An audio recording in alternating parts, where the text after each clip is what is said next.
দেখি আজকে তো বেতন পেলাম। আজকে অনেক দিন থেকে এই শার্টটা নিতে পারিনি, এবার শার্টটা নিয়ে নিব। দাদা বেতন পেলা কি?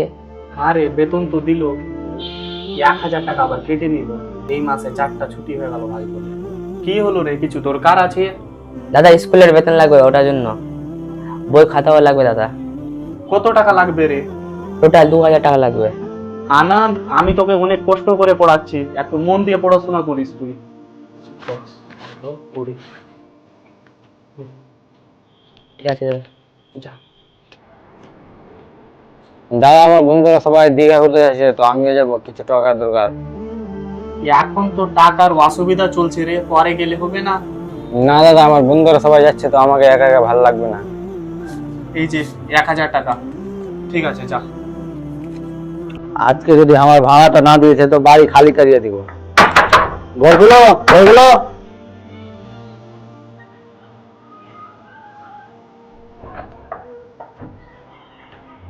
আসো দোকান মালিক, আসো, বসো বসো বসো। আচ্ছা, কি ব্যাপার, মাস পার হয়ে গেল, ভাড়াটা দিবা না? হাতে টাকা নিয়ে পয়সা আছে আর আমার বাড়ির ভাড়াটা দিচ্ছ না, দাও টাকা দাও। 4, 5। আচ্ছা ঠিক আছে, এরপরে মাস থেকে যেন ভাড়া না দেরি হয়, আর না তো বাড়ি খালি করিয়ে দিব। আচ্ছা ঠিক আছে।